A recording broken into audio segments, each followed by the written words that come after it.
నమస్కారం. నేను డాక్టర్ శ్రీనివాస్ చెలిమెల. ఈరోజు మనం మాట్లాడుకోవాల్సిన టాపిక్ వచ్చేసి సోరియాసిస్. అంటే చాలా మటుకు చాలామంది ఈ సమస్యతో బాధపడుతూ ఉంటారు. అండ్ పాపం వాళ్ళకి ఏంటంటే ఒకటి ఉంటుంటే ఆ వ్యాధి సోరియాసిస్ అనేది వచ్చిందంటే ఇంక అది లైఫ్ టైం ఉంటుంది, ఇబ్బందులతో ఉంటుంది అనేది ఒక వాళ్ళకి అర్థమైన ఉంటుంది. సో దీనికి అసలు ఆయుర్వేదంలో చికిత్సలు ఏమన్నా ఉన్నాయా, నిజంగానే ఇది లైఫ్ టైం దీనికి మందులతోనే కంట్రోల్ ఉంటుందా అనే దాని గురించి తెలుసుకుందాం. సోరియాసిస్ అనేది ఏంటి? సోరియాసిస్ అనేది ఒక చర్మ వ్యాధి. దీంట్లో ఆయుర్వేదంలో మనకి చెప్పబడింది ఏంటంటే రక్త దూష్యము, చర్మము, రక్తంలో అంటే చర్మంలో ఉండే రక్త దూష్యము, పైత్యము పెరిగినప్పుడు, ఇంబ్యాలెన్స్ అయినప్పుడే ఇలాంటి స్కిన్ డిసీజెస్ అనేవి వస్తుంటాయి. అండ్ మెయిన్గా సోరియాసిస్ అనేది ఏంటి అంటే ఇటు ఆటో ఇమ్యూన్ డిజార్డర్ అంటాం. అంటే మీ సొంత ఓన్ ఇమ్యూనిటీ సిస్టమే మీ బాడీని అటాక్ చేయటం, ఈ స్కిన్ సెల్స్ని డ్యామేజ్ చేసినప్పుడు పొట్టులాగా, తెల్లటి పొట్టులాగా మనం చూస్తే ఎలా అంటే చేప మీద ఉండే ఆ పొట్టు ఎలా ఉంటుందో అలా స్కిన్ పొట్టులాగా వచ్చి రాలిపోవటాన్ని సోరియాసిస్ అంటాము. దీన్నే ఆయుర్వేదంలో కుష్ఠవ్యాధుల్లో కిటిప కుష్ఠ రకాల్లో చెప్పబడింది. అయితే ఈ చర్మ వ్యాధి అనేది అంటే మనకు తెలుసు అలోపతి ప్రకారము, మోడర్న్ ప్రకారము మనకి బాడీకి 3 లేయర్స్, క్యూటేనియస్, ఎపిడర్మిస్, సబ్క్యూటేనియస్ అంటాం. కానీ ఆయుర్వేదంలో ఇది మన స్కిన్ అనేది 7 లేయర్స్ అంటాం. ఈ 7 లేయర్స్లో ఎక్కడ ఇన్ఫెక్షన్ ఉన్నా కానీ ఆ ఇన్ఫెక్షన్ అది ఎస్పెషల్లీ ఫంగస్ అంటాం. ఈ ఫంగస్ వల్ల ఈ సోరియాసిస్ అనేది వస్తూ ఉంటుంది. ఎవరికి వస్తుంది? ఎవరైతే ఇమ్యూనిటీ వీక్ అవుతుంది. అయితే మనము ఎవరికి చూస్తుంటాం ఇది, డాక్టర్ గారు నేను బాగానే తింటున్నాను, బాగానే అసలు స్ట్రెస్ లేదు, అయినా కానీ నాకు ఎందుకు వచ్చిందని అంటారు. అంటే ఇది అప్పటికప్పుడు వచ్చేది కాదు. మన శరీరం అనేది ఒక పీరియడ్ ఆఫ్ టైంలో ఎప్పుడైతే మనం దాన్ని పట్టించుకోకుండా, టైంకి ఫుడ్ తీసుకోకుండా, నిద్ర లేకుండా, చాలా యాంగ్జైటీ, స్ట్రెస్ఫుల్గా ఉన్న కండిషన్స్ నుంచి ఇది మొదలవుతుంది. అది రాను దానికి సరైన కేర్ తీసుకున్నప్పుడే ఈ వ్యాధి బయటపడుతుంది. దీన్ని గుర్తించడం ఎలా అంటే జనరల్గా ఏంటంటే మనకి ఎప్పుడైతే పేషెంట్ వచ్చి కూర్చొని ఇలా స్కిన్ ప్రాబ్లం అన్నప్పుడు చూసినప్పుడే బై నేకెడ్ అయ్యే అర్థమవుతుంది. ఇంకా క్లియర్గా తెలియడానికి దీనికి ఏంటంటే HLA-B27 అనే హ్యూమన్ ల్యూటినైజింగ్ యాంటీజెన్ అనే బ్లడ్ టెస్ట్ చేసినా కానీ ఇది ఆటోఇమ్యూన్ డిజార్డర్ అనేది మనకు క్లియర్గా తెలుస్తుంది. అండ్ ఇది ఎవరికి వస్తుందంటే మోస్ట్లీ ఇది ఏంటంటే జెనెటిక్. ఇది తల్లిదండ్రుల్లో ఉన్నప్పుడు చిల్డ్రన్కి ఏంటంటే 30% ఆఫ్ ఛాన్సెస్ ఉంటుంది. అలానే ఏదన్నా వ్యాధుల బారిన పడినప్పుడు, ఇమ్యూనిటీ వీక్ అయినప్పుడు కూడా కొన్ని మెడిసిన్స్ వాడడము, దాని రియాక్షన్ వల్ల కూడా కొన్నిసార్లు సోరియాసిస్ ఫంగస్ అనేది చూస్తూ ఉంటాం. అయితే అన్ని ఫంగస్ డిసీజ్లు సోరియాసిస్ అని చెప్పలేము. అది జనరల్గా ఏంటంటే ఈ సిల్వరీ స్కేల్స్ అంటాము. పొట్టులాగా ఎప్పుడైతే దురదతో ఉండి రాసుకుంటే పడిపోతూ ఉంటుంది, పొట్టు రాలిపోవడం అనేది చూస్తుంటాం. కొన్ని సందర్భాల్లో పేషెంట్ కూర్చొని లేసినప్పుడు ఆ సరౌండింగ్ అంతా కూడా ఆ పొట్టు పడి ఉంటుంది. సో దీన్ని బట్టి మనకి తెలుస్తుంది ఇది సోరియాసిస్ అనేది. అయితే అండ్ ఈ సోరియాసిస్ తగ్గకపోతే ఏంటి మరి, దీన్ని కట్టడి చేయకపోతే ఏమవుతుంది, ఓన్లీ స్కిన్ వరకేనా అంటే ఇది బాడీలో వేరే ఇతరత్ర లైక్ ఆర్థరైటిక్ కండిషన్స్గా కూడా సోరియాటిక్ ఆర్థరైటిస్ అంటాం. అంటే ప్రతి జాయింట్, శరీరంలో ఉన్న ప్రతి జాయింట్ అనేది కూడా ఎఫెక్ట్ పడి చాలా సీరియస్గా కాంప్లికేషన్స్ అనేది అరైజ్ అవుతుంటాయి. సో అందుకనే ఎప్పుడైతే వీక్ ఇమ్యూనిటీ ఉంటుందో ఫస్ట్ దాన్ని కరెక్ట్ చేసుకున్నప్పుడు మనము ఈ సోరియాసిస్ని అటాక్ చేయడం ఈజీగా ఉంటుంది. సో అయితే సోరియాసిస్ అంటే ఏంటంటే పొట్టులాగా, పులుసుల్లాగా, తెల్లటి వైట్ ఫ్లేయర్స్ అంటాము. అది రాలిపోవటాన్ని మనం సోరియాసిస్గా అంటాము.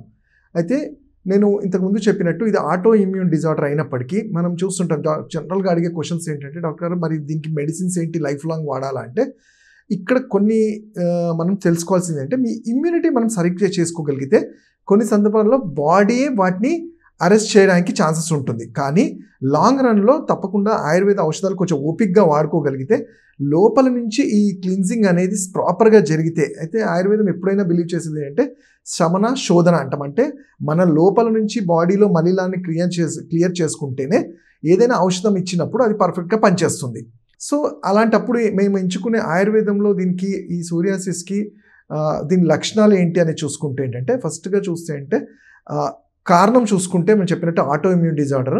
అలానే ఏంటంటే మన శరీరంలో స్కిన్ సెల్స్ అనేవి ప్రతి ఒక్కరికి కొత్త సెల్స్ అనేవి ప్రతి 3 monthsకి మన స్కిన్ అనేది కొత్త సెల్స్ని ప్రొడ్యూస్ చేస్తూనే ఉంటుంది. కానీ ఇది మనకి కంటికి కనబడదు.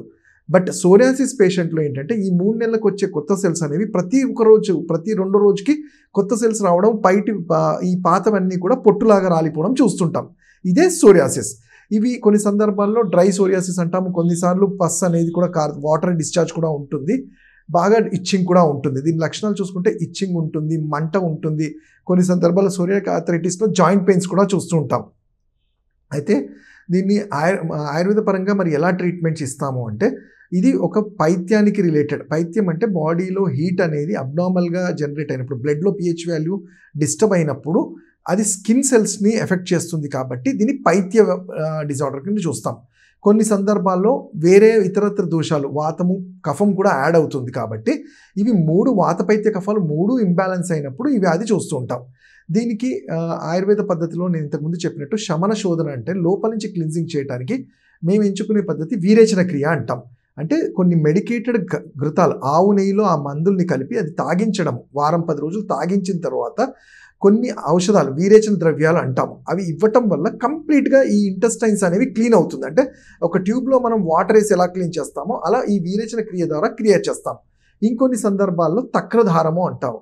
తక్ర అంటేనే మజ్జిగ. దీంట్లో కొన్ని మందుల్ని స్పెసిఫిక్గా కొన్ని ఔషధాలు, ఈ సోరియాసిస్కి సంబంధించిన ఔషధాలని కలిపి దాంతో వాష్ చేయటం వల్ల ఈ స్కిన్ పోర్స్ ఏవైతే మన స్కిన్ సెల్స్లోంచి కొత్తగా వెళ్ళిపోతున్నాయి, ఆ ఫ్లేర్స్ లాగా వస్తున్నాయి, ఫ్లేక్స్ అంటాం, అవి వస్తున్నాయో ఆ స్కిన్ని అక్కడ అరెస్ట్ చేయడానికి, అంటే ఆ ఇన్ఫెక్షన్ని కంట్రోల్ చేసి వచ్చే కొత్త సెల్స్ అనేవి ఇన్ఫెక్షన్ లేకుండా రావడానికి ఈ థెరపీస్ అన్నీ హెల్ప్ అవుతాయి. అలానే దీనికి ఒక కంప్లీట్గా మనం చూసుకుంటే ఒకటి సోరియాసిస్లో స్ట్రెస్ వల్ల కూడా 30-35% ఆఫ్ పీపుల్ సఫర్ అవుతారు. ద స్ట్రెస్ పెరుగుతున్న కొద్దీ స్కిన్ అనేది కూడా తొందరగా తగ్గకపోగా ఇంకా పెరుగుతూ పోతూ ఉంటుంది. సో స్ట్రెస్ అనేది కూడా చాలా కంట్రోల్డ్గా పెట్టుకోవాల్సి ఉంటుంది. దానికి ప్రాణాయామ లాంటిది కానివ్వండి, ఆయుర్వేదంలో చెప్పబడిన తక్ర శిరోధార అని కానివ్వండి, ఇలాంటి ట్రీట్మెంట్ని సజెస్ట్ చేస్తుంటాం. అయితే లాంగ్ రన్లో వాడాలంటే దీనికి ఒక పద్ధతి ఉంటుంది. ఏంటంటే సంధికాలం అంటాం. ఎప్పుడైతే ఈ వెదర్ చేంజ్ అవుతుంది, ఎస్పెషల్లీ వర్షాకాలం, చలికాలం టైంలలో ఇమ్యూనిటీ వీక్ ఉండేసరికి స్కిన్ అనేది ఎక్కువ బయటపడుతూ ఉంటుంది. కాబట్టి ఆ సందర్భాల్లో ప్రతి 3 నెలలకు కానీ ప్రతి 6 నెలలకు కానీ ఈ ఘృతపానము, వీరేచనం చేయించడము, కొన్ని రోజుల వరకు ఔషధాలు మనము అప్లై చేయటము, ఆయిల్స్ కానివ్వండి, లోపల ఔషధాలు ఇవ్వటం వల్ల దీన్ని అక్కడితో కట్టడి చేయడానికి వీలవుతుంది. అయితే సంవత్సరాల తరబడి మెడిసిన్స్ వాడమని అనట్లేదు.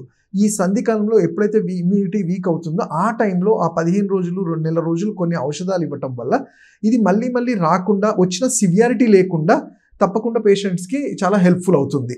అలానే మన లైఫ్ స్టైల్లో ఈ స్ట్రెస్ లేకుండా రెగ్యులర్ ఎక్సర్సైజ్, టైంకి ఫుడ్ తీసుకుంటూ ఉంటే కొన్ని సందర్భాల్లో బాడీయే వీటిని కొంతవరకు కంట్రోల్ చేసుకునే ఛాన్స్ ఉంటుంది. ఏదేమైనా కానీ ఈ సోరియాసిస్ అనేది ఒక ఆటో ఇమ్యూన్ డిజార్డర్, అలానే స్ట్రెస్ రిలేటెడ్ కాబట్టి మన బాడీని ఎప్పుడు కూడా మనము చాలా స్ట్రెస్ ఫ్రీగా ఉంచుకోవడానికి, అలానే వ్యాయామము ఇలాంటివి చేస్తూ ఇమ్యూనిటీని పెంచుకోవడానికి ట్రై చేయాలి. అలానే దీనికి పథ్యం కూడా చెప్పబడుతుంది. కొన్ని ఫుడ్ పదార్థాలు వీటిని ప్రేరేపిస్తాయి కాబట్టి అలాంటివి లైక్ చింతపండు అని కానివ్వండి, పచ్చళ్ళని కానీ, ఇంకా స్పెసిఫిక్గా మీ దోషాలను బట్టి మేము అడ్వైస్ చేస్తుంటాం. ఇవి చేస్తూ ఉంటే ఏంటంటే ఎంత పెద్ద సివియర్ సోరియాసిస్ అయినా కానీ దానివల్ల వచ్చే ఇబ్బందుల్ని మనం అవాయిడ్ చేయగలుగుతాము. ఇంకా వీటి గురించి మీరు తెలుసుకోవాలనుకుంటే నా క్లినిక్స్లో కానివ్వండి, కింద స్క్రోల్ అవుతున్న నంబర్స్లో కానీ కలవచ్చు. Thank you.